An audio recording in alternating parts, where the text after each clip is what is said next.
Yang kasih dalam Tuhan, kita di dalam dunia ini, saudara, kita harus menyadari dan mengakui secara terus terang bahwa hidup di dalam dunia ini tidak ada yang mulus. Semuanya mesti ada masalah yang harus dihadapinya. Maka dari itu, kita memerlukan akan satu pemimpin yang mampu menolong kami, menuntun kami, dan menunjukkan jalan kami, supaya jangan sampai kami salah jalan. Maka dari itu, Tuhan Yesus berkata bahwa Roh Kudus yang akan kita terima, ini akan memimpin kita dalam seluruh kebenaran. Lah ini saudara, kerap kali kita menjadi orang Kristen tidak menikmati kebenaran ini, tidak menikmati janji Allah ini. Kenapa? Karena kita kerap kali tidak tahu bagaimana caranya Tuhan berbicara, itu tidak tahu. Pada malam hari ini saya akan ajak saudara belajar salah satu segi di mana Allah berbicara bagaimana dan apa yang kita harus bayar harganya itu loh. Sebab setiap orang itu kepingin, saudara, bagaimana ya kita supaya dapat langkah-langkah kita itu menuju kepada kebenaran. Langkah-langkah kita itu selalu berhasil. Karena firman Tuhan berkata, kita ini terus terang menjadi anak-anak Allah. Allah kita adalah Allah yang maha kuasa, Allah yang maha tahu, Allah yang segala-galanya. Tetapi kenyataan orang Kristen ini kalahan. Sebab kalau orang Kristen ini menangan, saya kira orang yang mau jadi Kristen itu cepat banyak sekali. Betul enggak? Kenapa? Karena kita ini selalu tidak menjadi saksi. Ini yang repot. Maka dari itu pada malam hari ini coba kita belajar dari firman Tuhan. Bagaimana dan apa yang harus kita bayar supaya Allah itu bertahta dan dapat berbicara dan menuntun kepada kita. Coba kita baca di dalam Keluaran. Pertama kita belajar di dalam Perjanjian Lama lebih dahulu. Di dalam Keluaran pasal yang ke-25. Ayat yang ke-21 dan 22. Saya akan bacakan. Haruslah kau letakkan tutup perdamaian itu di atas tabut, dan dalam tabut itu engkau harus menaruh loh hukum yang akan kuberikan kepadamu, dan di sanalah aku akan bertemu dengan engkau, dan dari atas tutup pendamaian itu, dari antara kedua kerup yang di atas tabut hukum itu, aku akan berbicara dengan engkau. Perhatikan, dari atas ya, dari antara kedua kerup yang di atas tabut hukum itu, aku akan berbicara dengan engkau tentang segala sesuatu yang akan kuperintahkan kepadamu untuk disampaikan kepada orang Israel. Kalau kita perhatikan saudara, pada waktu zaman Israel itu dituntun oleh Tuhan dari Mesir ke tanah Kanaan, Allah berbicara di atas gunung Sinai bersama dengan Musa. Kemudian Allah memberikan perintah kepada Musa untuk mendirikan bait Allah. Dan di dalam bait Allah itu dibagi 3 bagian: halaman, tempat kudus, dan tempat yang maha kudus, di mana terletak tabut perjanjian Allah ada. Dan di sini jelas sekali Tuhan berkata bahwa di atas tabut itu yang di dalamnya isinya 2 loh batu, di sana Allah akan berbicara. Jelas toh? Firman tadi berkata enggak? Allah berbicara. Apa yang akan disampaikan? Perintah-perintah apa yang harus dilakukan kepada orang Israel. Nah, kalau kita perhatikan, Allah berkata bahwa engkau harus membuat bait Allah. Dibagi 3. Dan Allah akan berbicara di atas tabut perjanjian yang berisi loh batu itu. Allah akan berbicara jelas sekali. Allah kita adalah Allah yang luar biasa. Allah yang mau berbicara langsung. Perhatikan, berbicara langsung kepada manusia. Tetapi pada zaman perjanjian lama, zaman dahulu, dibagi 3 dan tirai bait Allah belum terbelah. Sehingga yang dapat masuk ke dalam tempat yang kudus hanya siapa? Imam besar. Tetapi sejak Yesus mati, tirai bait Allah terbelah. Lalu yang boleh masuk siapa? Hah? Orang yang percaya. Termasuk saudara sama saya enggak? Nah, kalau saudara bisa masuk ke dalam tempat kudus, di mana tempat tabut itu ada, Allah berbicara. Berarti Allah bakal berbicara kepada kita semua enggak? Hah? Apa hanya imam tok? Semua. Nah, sekarang caranya bagaimana? Coba saudara belajar. Saya dipelajari Tuhan perkara ini. Mengapa Allah mau berbicara di atas 2 loh batu itu? Karena di atas loh batu itu ditulisi oleh jari Allah. Dan di atas loh batu itu tertulis apa? Firman Allah. Hukum Allah adalah firman Allah. Rahasianya di sini, saudara. Lalu pada waktu batu itu ditulisi oleh Allah, batu itu siapa yang buat? Ayo, ayo sekarang. Ayo. Nah, kalau saudara perhatikan, batu ini 2 kali. Yang pertama Musa dapat, batu ini dipecahkan. Batu yang pertama, itu yang membuat Allah sendiri. Batu yang kedua, yang buat siapa? Musa. Saudara perhatikan. Batu yang pertama Allah yang membuat sendiri, yang memecahkan siapa? Batu yang pertama adalah Adam dan Hawa. Yang buat siapa? Hah? Allah. Yang memecahkan siapa? Manusia. Karena dosa. Pecah. Tapi batu yang kedua, yang buat siapa? Manusia, sebab dilahirkan oleh Maria. Loh, betul tak? Hah? Kalau Adam sama Hawa dilahirkan oleh siapa? Dibentuk oleh Allah. Tidak ada yang melahirkan. Tangan Allah sendiri yang membuat, seperti batu yang pertama. Tetapi batu yang pertama dipecahkan oleh manusia karena dosa. Karena lembu emas Israel membuat. Tetapi Allah berkata, Musa, engkau sekarang membuat batu. Batu yang kedua. Maka Allah berkata, anak, engkau harus lahir. Allah harus menjelma menjadi manusia. Menjadi manusia. Dilahirkan oleh manusia. Batu yang kedua. Ini loh saudara. Dan sekarang saya tanya. Pada waktu Tuhan Yesus di atas bukit. Lalu dia melihat dengan murid-muridnya bangunan bait Allah. Bait Allah itu indah luar biasa. Pada waktu itu murid-murid berkata kepada Tuhan Yesus begini. Tuhan, lihatlah bangunan bait Allah bagus ya Tuhan. Tuhan berkata begini. Ada waktunya nanti bahwa tidak akan ada satu batu tersusun di atas batu yang lain. Karena semuanya akan diserahkan, dibongkar, dihancurkan, diserahkan semua.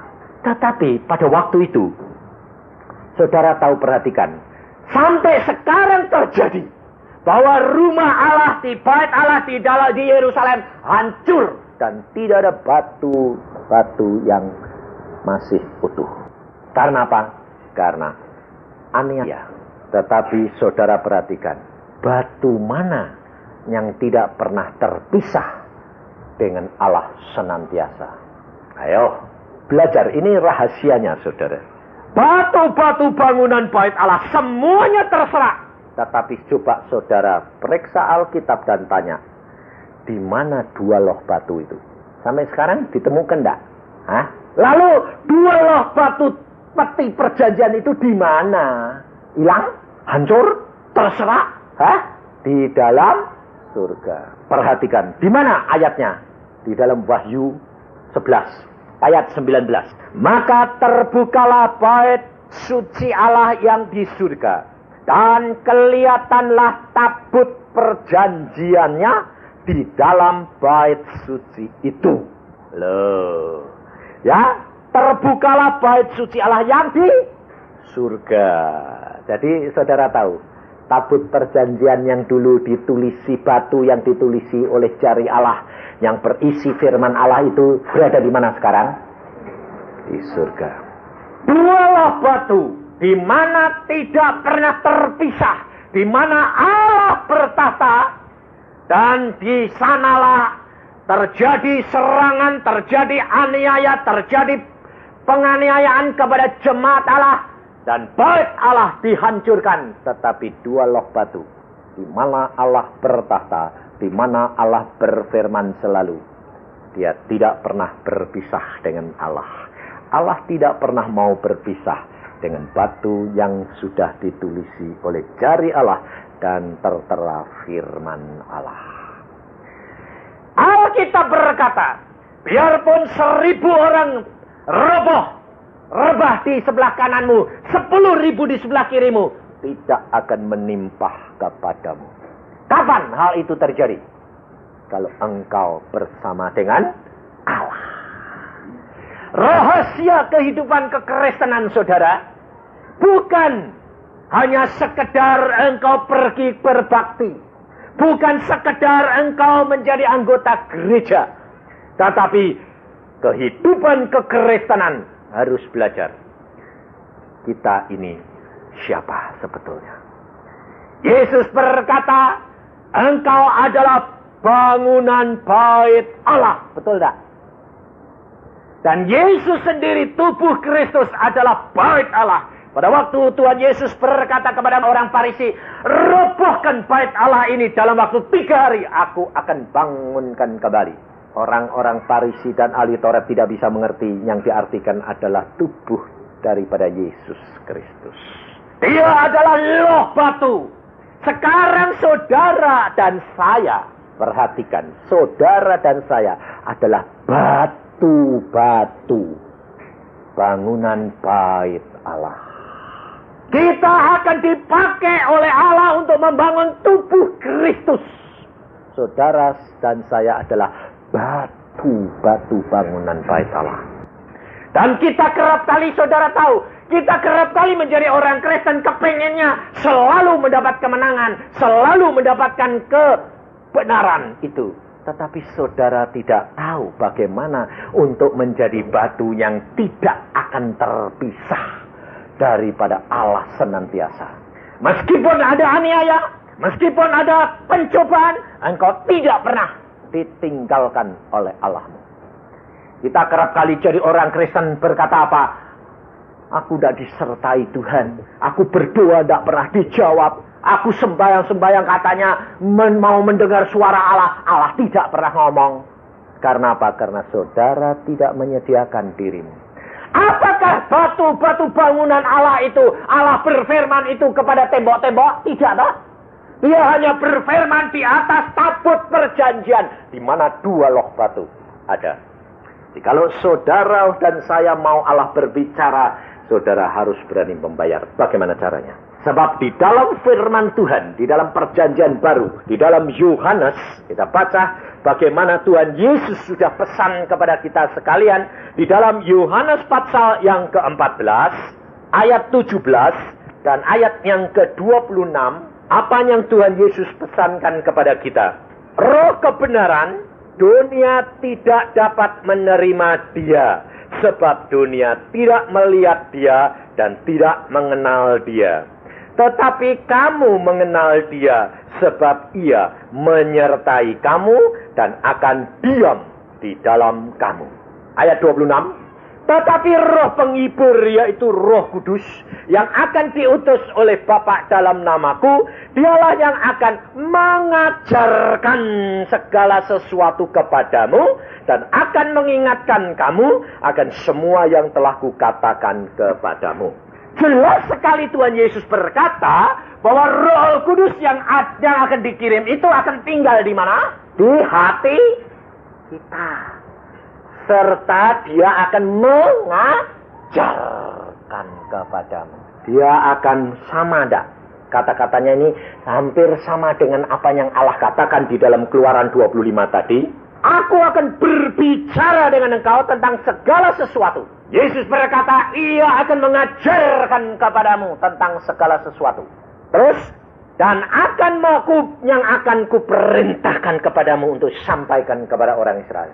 Dia akan mengingatkan kepadamu akan apa yang Yesus pernah katakan kepadamu. Lihat saudara, bahwa apa yang Allah sudah lakukan di dalam perjanjian lama, ini akan dilakukan di dalam perjanjian baru.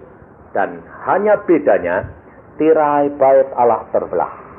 Dan kalau dulu Allah mau berbicara hanya kepada Musa dan imam besar, sekarang Allah mau berbicara kepada setiap umatnya yang percaya kepada dia. Hanya masalahnya sekarang adalah kita bagaimana membayar harganya.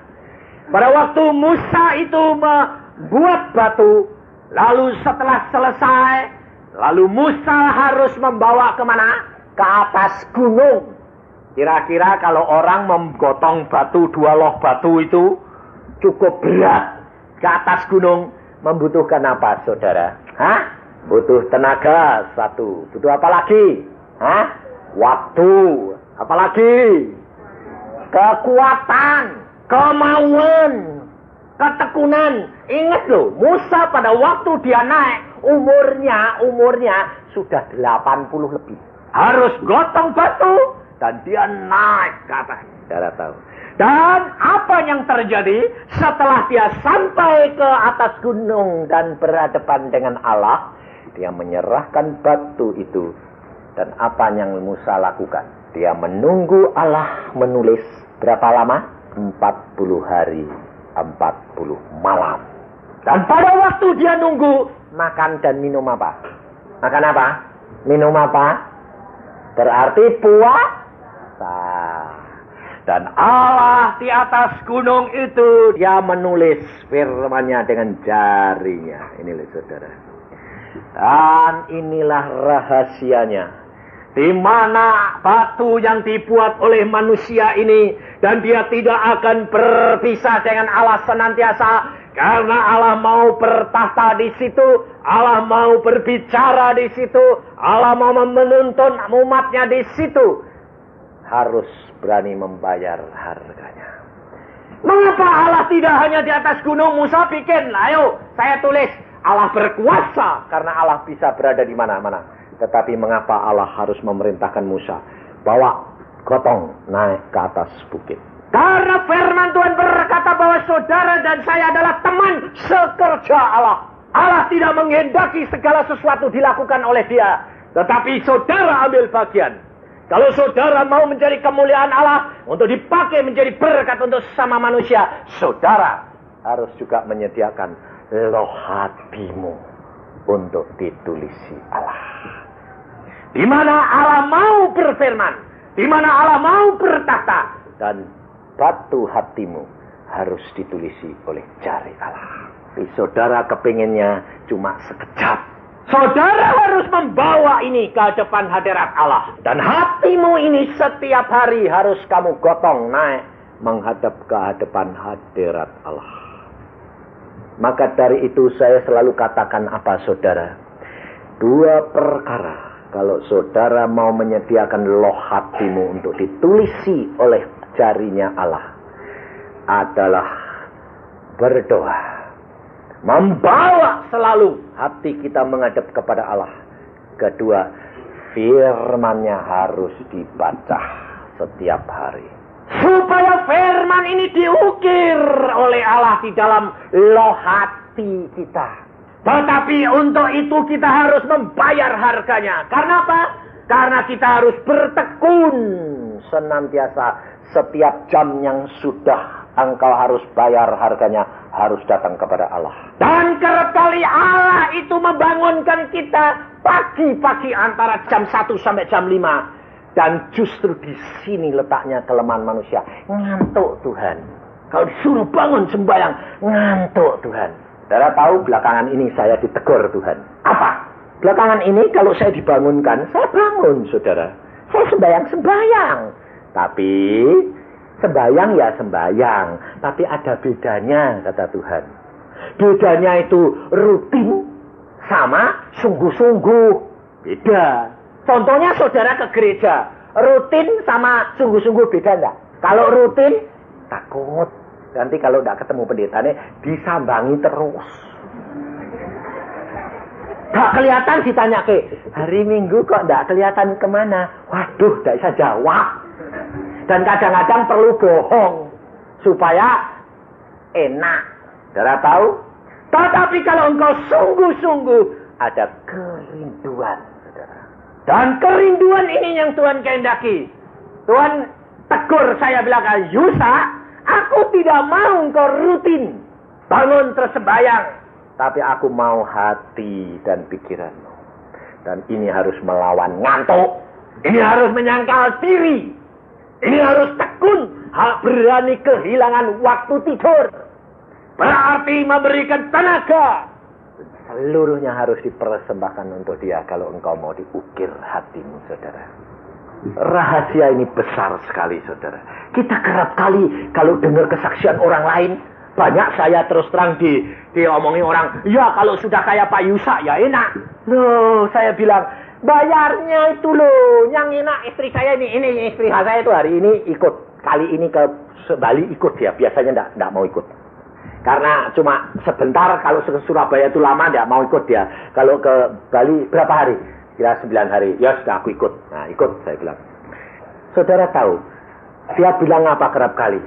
Kamu ini, orang ini hanya lihat kamu ini keadaan apa? Sudah jadi mateng.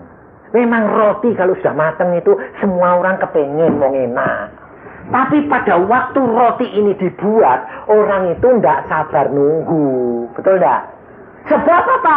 Tepung diulet-ulet sama air, sama garam, sama segala macam tetes gini sama gula.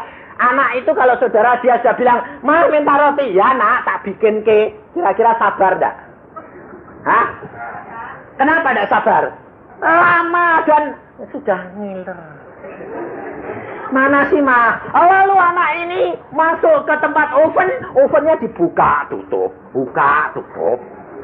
Kalau tidak, mamanya barusan bakubuk sudah sih. Kok enggak enak sih Ma? Kok enggak enak Ma? Lah belum jadi kok.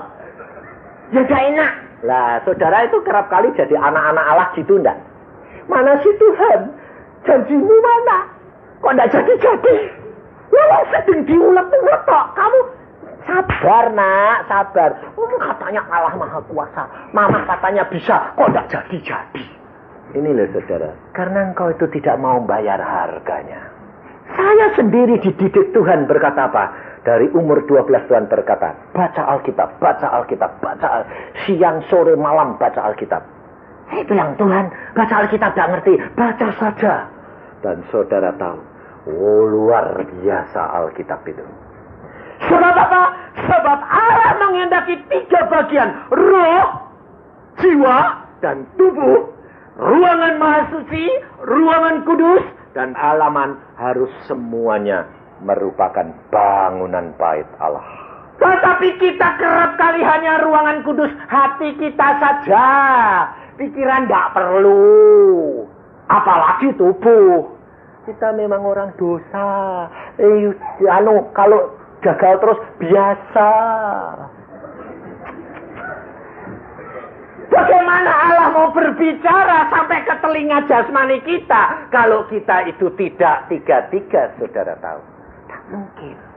Kita mau Allah berbicara di dalam ruangan kudus, maha kudus hati. Kemudian harus dimengerti oleh pikiran. Pikiran adalah ruangan kudus. Dan tirai bait Allah sudah dipecahkan. Berarti 3-3 harus dapat mendengar, mengerti apa yang Allah katakan.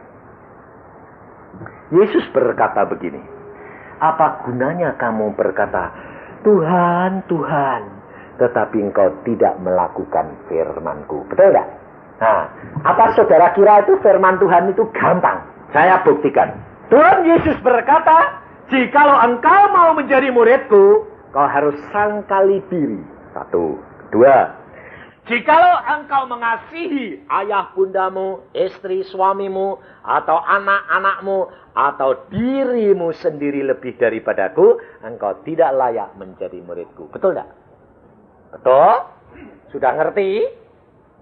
Nah, sekarang saya tanya. Engkau sudah bayar? Kata-kata yang sederhana itu kelihatannya. Satu contoh, barang siapa mengasihi istri atau suaminya lebih daripadaku, tidak layak menjadi murid-Ku. Lalu kalau istrimu diambil atau suamimu diambil, kamu bisa ngucap syukur? Ayo. Kalau kamu diambil bisa ngucap syukur, tandanya kamulah lebih ngasihi Yesus, betul tidak? Sebab mati hidup di dalam Yesus. Dan Yesus berkata, hidup untuk Kristus, mati adalah untung. Nah, jadi kalau orang sakit tambah lama mau mati, malah untung apa malah rugi? Kalau untung nangis pas ketawa. Ah, ini bapak ini bilang, wah, enggak ada. Lah, sekarang, iya toh Pak ya? Nah, ini dia ngomong jujur. Sebab apa? Sebab kenyataan kita masih hidup di dalam daging. Tapi saudara tahu, ini saya alami, ini istri saya di sini. Pada waktu dia kena serangan jantung, dan dia napasnya sudah tinggal sedikit, dia panggil saya, persis saya di rumah karena tidak menginjil. Istri saya bilang apa? Papa, aku rasanya kok sudah tidak lama, Pak. Aku rasanya sudah harus meninggalkan dunia ini. Kira-kira saya sebagai suami, harusnya bingung tidak? Panik tidak? Iya dah. Tapi apa yang saya lakukan? Tanya orangnya di sini. Sebab saya tetap melakukan firman dan firman ini sudah menguasai saya sedemikian rupa. Mati adalah untung, hidup untuk Kristus. Saya katakan kepada dia, jangan takut, cepat periksa diri, bertobat, minta ampun, apa yang tidak beres, beresin. Kalau sudah waktunya pulang, pulang. Ayo, ini loh istri saya di sini. Jadi saya makanya berkata begini saudara. Untuk bawa firman Tuhan itu gampang. Tapi melakukan firman bukan hal yang mudah. Tapi saya katakan di sini. Kalau saya berani membawa firman, saya harus sudah lakukan. Sebab apa? Sebab Tuhan berkata, Tuhan, engkau berkata kepadaku, engkau harus jadi saksi. Saksi itu melakukan atau cuma ngomong? Harus melakukan. Kalau tidak melakukan, tidak bisa diangkat jadi saksi. Di pengadilan disumpah. Mau jadi saksi? Kamu ngalami? Iya. Disumpah dulu dong. Harus ngalami. Yesus berkata, engkau jadi saksiku. Ini khusus buat saya. Tapi buat saudara mungkin Tuhan tidak mengatakan, kamu harus jadi saksi. Kamu harus jadi pemberita. Loh, kalau jadi pemberita, dituntut ngalami enggak? Enggak harus. Wong koran itu diteruske ya bisa kok. Berita, aku dari Bandung, dari Jakarta. Wah, saya di sana. Pas di sana, kereta api tabrakan. Lah, aku ngalami. Enggak. Lah memang aku ya enggak ngalami tabrakan kok. Cuma beritakan. Nah, saudara disuruh Tuhan juga memberitakan ya? Iya. Beritakan Injilku ke seluruh umat manusia.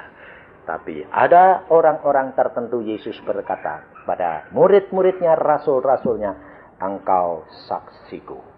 Ini masalahnya saudara. Saudara mau jadi saksi atau jadi pemberita?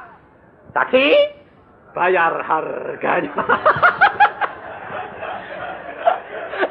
Bapak ini bilang, wah jadi pemberita aja.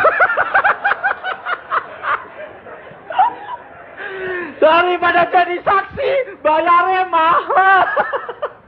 Loh, ini kenyataan loh saudara. Sebab firman Tuhan sendiri berkata, kita harus belajar dari firman dan melakukannya. Maka dari itu saudara, kalau engkau mau mengalami dengan Yesus dan firman Tuhan ini, hidupmu tidak ada kekhawatiran, engkau tidak ada takut, engkau tidak ada masa depan yang kekhawatiran dan takut, tidak ada. Ini terjadi pada kami dan keluarga kami. Sungguh, istri saya itu mau datang ke sini itu dapat serangan. Wah, sakitnya luar biasa. Sehingga saya belum bisa beli tiket karena apa? Dia masih ragu-ragu. Ikut enggak? Saya bilang kalau ikut saya beli tiket. Jadi pesan dulu. Sehingga saya tadi janji sama sudah telegram Pak Purnomo ini naik Merpati. Habis tempatnya. Jadi saya naik burak. Telat setengah jam. Kenapa? Karena istri saya ini ikut enggak ya? Ikut enggak ya? Sebab apa? Dia mengalami kesakitan. Kepalanya sakit luar biasa. Dan dia bilang, aku belum pernah mengalami sakit seperti ini. Tapi apakah lalu kami susah, sedih, bagaimana kalau ini man? Dia ngomong sama saya, tanya orangnya. Aku ini jangan-jangan niki kanker ganas ya. Bentar lagi saya mati. Dia ngomong sama saya. Saya bilang, kita berdoa saja, kita tanya sama Tuhan. Kalau memang kamu harus pulang, ya pulang. Tidak ada pusing-pusing. Yang penting sekarang, ini Tuhan ampuni dosa-dosaku, bereskan. Kok aku dapat sakit ini apa? Kalau sakit bukan karena dosamu, ucapkan syukur. Selesai toh. Karena Tuhan berkata, ucapkan syukur dalam segala perkara. Mati untung, hidup untuk Kristus. Lah mau pusing apa? Tapi lalu saya kalau lihat dia sakit gitu, lalu saya ngomong gitu, terus saya tinggal enak-enak. Ya enggak. Itu lalu bilang, wah ini enggak ada kasih. Enggak. Malam tidur sama saya jagai terus, saya tengkingi terus, saya doakan terus. Sambil kadang-kadang sampai ketiduran saya. Lalu dia bangun, dia bilang, kamu kok sambil tidur? Yuk bangun, Cak. Ayo bangun. Berdiri, duduk. Ya duduk, saya sembahyangnya terus. Sampai jam 12 lewat Tuhan bilang, sampai jam 12 lewat. Setelah itu selesai. Betul. Jam 12 lewat, das saya bilang, selesai. Tidur. Tidak akan ada serangan lagi. Sampai pagi tidur terus. Kenapa? Ternyata bukan karena salahnya, tapi karena ada serangan. Ini loh saudara. Dan dia bilang apa? Saya bilang, kalau sakit bagaimana? Puji Tuhan. Nah benar, saya bilang. Jadi saya tidur layap-layap, dia bilang, puji Tuhan. Wah sakit ini, mesti sakit ini. Wah, saya ganti tumpangi tangan lagi. Puji Tuhan, sakit ini. Lah, saudara tahu, kita harus menjadi pelaku dan tidak gampang. Sakit kok bisa muji Tuhan. Loh ini buktinya. Sekarang ya sembuh, bisa datang. Karena apa? Kita memandang Yesus dan tidak memandang kepada kesakitan, kepada keadaan-keadaan jasmani. Karena apa? Kita tahu Allah kita adalah Allah yang luar biasa. Allah sanggup lakukan segala perkara. Hanya terserah kepada kita. Kita mau noleh-noleh ke belakang atau tetap pandang dia. Masalahnya tinggal itu, saudara. Maka dari itu kita harus praktekkan. Maka pada waktu dia kena serangan jantung itu saya katakan, ayo kita berdoa, minta ampun. Kalau memang sudah waktunya pulang. Tidur, saya bilang. Kalau harus pulang. Dan itu istri saya. Apakah anak saya tidak dituntut? Dituntut, saudara. Karena firman Tuhan berkata, kalau engkau mengasihi anakmu lebih daripadaku, tidak layak menjadi muridku. Abraham dituntut harus mempersembahkan Iskak. Betul tak? Lah saudara ini turunannya siapa? Bapak orang beriman adalah Abraham. Kalau Abraham dituntut, saudara bakal dituntut enggak? Nah, ayo kamu. Anak saya dituntut. Semua satu-satu. Dan pada waktu anak saya perempuan sakit parah. Dah buta, sudah tuli. Dokter mengatakan tidak bisa sembuh. Dan pada satu saat anak itu berkata, Papa aku mau pulang. Kapan? Hari ini jam 3. Saya berkata apa? Pulang. Tunggu Papa di Firdaus. Tidak usah takut. Kita punya Yesus yang luar biasa. Hidup untuk Kristus. Mati. Untung. Tak praktekin. Nah ya. Dan tak tungguin jam 3. Aku antar anak. Jangan takut, jangan menangis. Pulang kalau harus pulang. Jam 3 tak serah ke Tuhan. Dan dia bicara sama Tuhan. Dan Tuhan berkata, kembali. Hidup. Hidup. Hidup. Sempurna.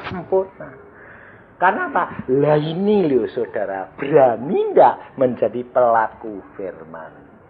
Dan saya dituntut sendiri. Iya. Di Surabaya jam 12 malam. Tak. Nafas. Loh. Kok saya tidak bisa nafas? Saya pikir. Terus saya bangun. Loh, kok saya tidak... Oh, tahu saya, jantung saya berhenti. Saya bilang, Tuhan, jantungku. Lalu mata saya dibuka, dapat lihat. Jantungku mulai berhenti. Lalu kalau gitu, yang saudara ingat pertama kali apa? Istri. Anakku Tuhan, di Bandung. Di Holland. Istriku di Bandung. Nanti makan apa? Apa yang saya ucapkan? Tuhan, aku ucapkan syukur karena sebentar lagi aku pulang ketemu Engkau. Keluar saya. Makanya saya tuh sudah tahu rasanya orang mati itu piye. Keluar. Orang mati itu kok keluar terus lihat tubuhnya sendiri. Oh gini. Lah gitu. Terus saya menengadah ke atas. Saya berteriak kepada Tuhan karena saya mau menghadap dia. Apa terjadi? Surga terbuka. Dan saya lihat tahta Allah. Tuhan dari dalam surga berbicara langsung. Dia berkata apa? Yosa, engkau tidak boleh naik ke tempatku. Saya berkata, Tuhan, jantungku berhenti. Aku harus pulang. Tuhan berkata, tugasmu belum selesai. Tapi jantungku, aku sanggup menghidupkan engkau kembali. Lalu dari sana dia cuma melempar sinar. Satu titik. Masuk ke jantung. Dia jalan. Saya masuk lagi, beres. Loh, ini loh saudara. Loh saudara itu berani enggak bayar harganya? Kalau saudara berani belajar Alkitab. Karena firman Tuhan berkata, di atas loh batu ini, aku akan duduk, aku akan berfirman, aku akan memberikan perintahku, aku akan berbicara kepadamu. Dan Roh Kudus yang diutus kepada kita ada di dalam kita. Yesus sudah berkata, dia akan tinggal di dalam kamu. Dan engkau akan mengenal dia. Dan dia akan berbicara kepadamu. Mengajarkan kepadamu segala perkara. Bagaimana firman itu bisa diingatkan? Kalau firman itu tidak ada di dalam loh hatimu. Maka dari itu, firman itu harus setiap hari diukir dalam pikiran dan hatimu. Tetapi perhatikan, untuk itu membutuhkan ketekunan. Untuk itu membutuhkan perjuangan. Untuk itu membutuhkan apa? Kemauan. Bayar harganya. Bangun pagi. Dalam waktu yang sama. Dan pada waktu apa? Pada waktu diukir hati kita itu oleh jari Allah. Batu itu kalau diukir, pewat enggak batu nih? Luka enggak? Sakit enggak? Saudara tahu? Kalau engkau sedia firman itu diukir dalam hatimu, sakit. Engkau sedang dibentuk. Engkau sedang diproses oleh Allah. Sakit. Kenapa? Karena sifat dan perangaimu yang lama harus ditinggalkan. Sakit. Karena Allah itu kudus. Firman-Nya itu kudus. Maka di dalam hatimu yang tidak kudus, yang kotor, disingkirkan oleh Allah. Dan diukir dengan jarinya Allah. Sakit. Harus berani membayar harganya. Karena Yesus berkata, pohon yang ditanam di Taman Firdaus itu, kalau tidak berbuah, tebang, kata Tuhan. Untuk berbuah, saudara dan saya harus bayar harganya, dibersihkan. Dan firman ini harus dialami. Maka dari itu saudara, kita harus berani bayar harganya. Kita harus berani membaca firman ini terus sampai menguasai pikiran dan hati kami. Sampai terukir di dalam hati dan pikiran kami. Sehingga pada waktunya dikeluarkan, iman kita diuji, kita didapatinya sesuai dengan apa yang Allah kehendaki. Sebab iman kita itu diuji. Tidak masa kita bahagia. Kita di dalam kesulitan. Itu justru iman diuji. Apakah engkau melakukan firman-Ku atau tidak? Ayub pada waktu diambil anaknya. Ayub pada waktu diambil harta bendanya. Di dalam keadaan yang habis dia berkata apa? Asalnya dari Tuhan. Dan kembali kepada Tuhan. Tetap dia memegang akan firman Allah. Tapi Ayub goncang. Karena apa? Karena dia berkata, hanya dari orang lain aku dengar. Tetapi sekarang sejak aku ketemu engkau, aku mengenal siapa engkau, Allah yang sesungguhnya. Ini loh saudara. Engkau dan saya tidak akan tergoyahkan. Seperti firman Tuhan. 1.000 orang boleh rebah di sebelah kirimu. 10.000 di sebelah kananmu. Tidak akan menimpa engkau. Kalau engkau bersama dengan Allah. Karena apa? Kita tidak khawatir. Kita tidak takut. Tidak ada masa depan yang menakutkan bagi kita. Karena hidup untuk Kristus. Mati adalah untung. Saya kemarin hari Rabu. Saya ada di Surabaya, saudara. Kenapa? Ada seorang anak Tuhan. Dia dulunya adalah pengikut setan. Bahkan dia bisa menyembuhkan orang. Dia orang kaya raya. Tetapi pada waktu dia kena serangan sendiri, tidak bisa nyembuhin. Nah ya, akhirnya dia terserang penyakit segala macam. Akhirnya paru-parunya kena kanker, ginjalnya tinggal 1. Dia ke Amerika. Waduh, seloyo sudah habis semuanya. Tidak bisa nyembuhin. Akhirnya diberi kaset, disuruh bertobat. Dia bilang, aku mau bertobat. Aku mau bertobat. Aku mau bertobat.